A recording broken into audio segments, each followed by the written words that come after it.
When you take time to acknowledge the face of inspiration in your community, you may find things that inspire you, things that you'll connect with, and things that you may want to protect. Well, my first visit to Bushwick, I wouldn't call it inspiring. I came up from the Jefferson stop off of the L train, and my first thought was, where is everyone?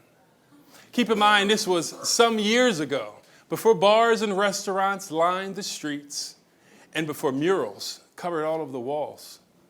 The few people that I did see quickly disappeared down streets that were unfamiliar to me. But in time, the neighborhood slowly revealed itself. My ears tuned in, and I heard the lively sounds of mariachi bands practicing late into the night behind lowered garage doors. The tasty smell of arroz con pollo drifted through first-floor windows, making my mouth water. The muse was alive in Bushwick. She ignited flames of inspiration in the hearts of the people. Some flames were small. Other flames burned hot with activity. Some joined their flames, forming groups, collectives, and organizations. The muse was alive in Bushwick. She inspired my neighbors to open galleries, build theaters, make music, write blogs, paint the walls, and tattoo their bodies. The muse even inspired some of my neighbors to challenge the very inspiration that was spreading throughout the neighborhood. You know, living in Bushwick was never a part of the original plan. I was born and raised in Philadelphia, a city that honored me as one of its creative ambassadors. Philly is where I first met the muse. It took several years, but eventually I learned to listen. So when she told me to pack my bags and move to New York City, like a rocket, I blasted off for the Big Apple. The change was exciting. It felt like I was 100 feet in the air. But my landing wasn't so smooth. I wound up crashing onto the couch of my friend Rob, who lived in Montrose in Brooklyn, just off of the L stop. Well, 2 months there flew by quicker than a New York minute. And Rob and I realized that a one-room studio just wasn't enough space for two grown men over 6 feet tall. So we started the hunt for a new place to live. I remember one time we were on a roof having a couple beers, and Rob pointed out toward the east. He said, "You see out there where those treetops are? That's Bushwick. We should head that way. You know, the rents get cheaper the further away from Manhattan you move." And I was not having that idea. I pointed west. I wanted to live in New York City. I thought that that's where inspiration's flame burned the hottest. So, once I saw the balance on my checking account,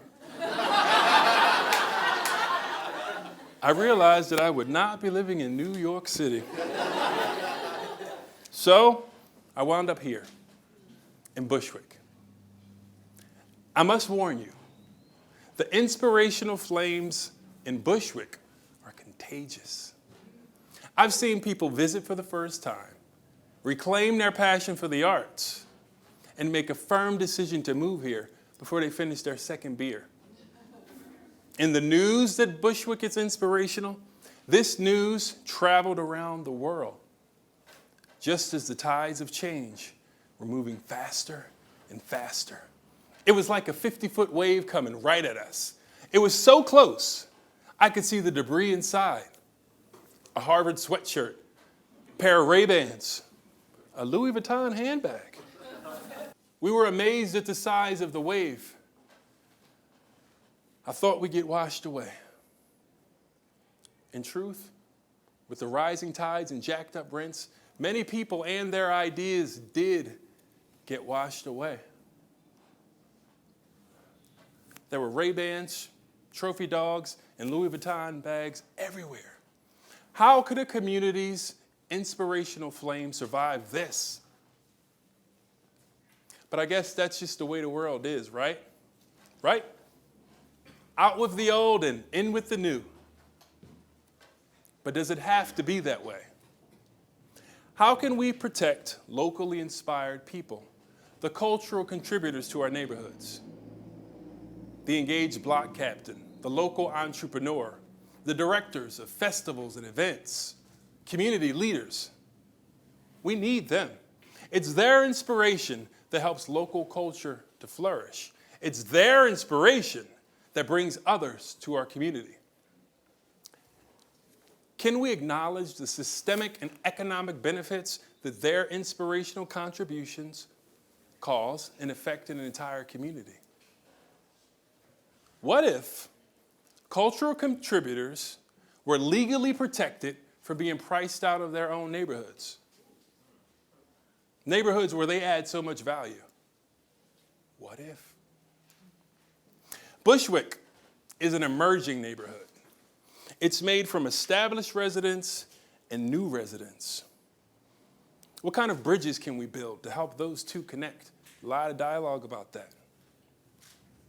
What if we held and hosted roundtable discussions where established residents and new residents could come together, share stories, ideas, and information?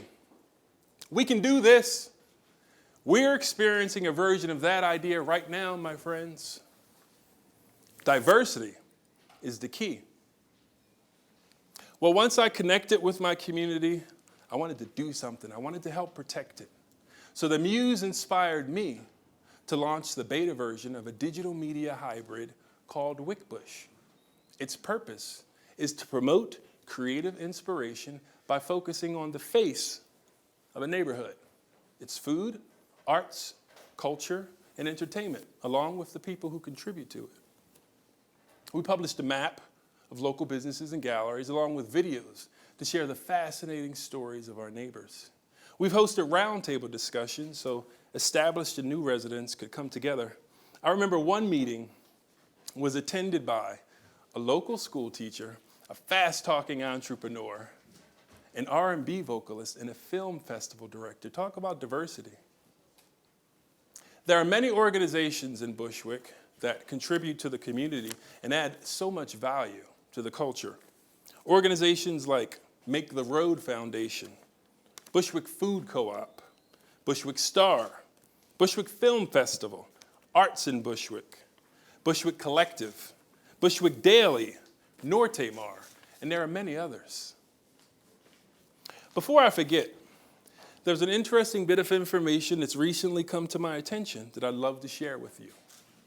Did you know that Bushwick has the potential for collaborative innovation like a Silicon Valley for the arts?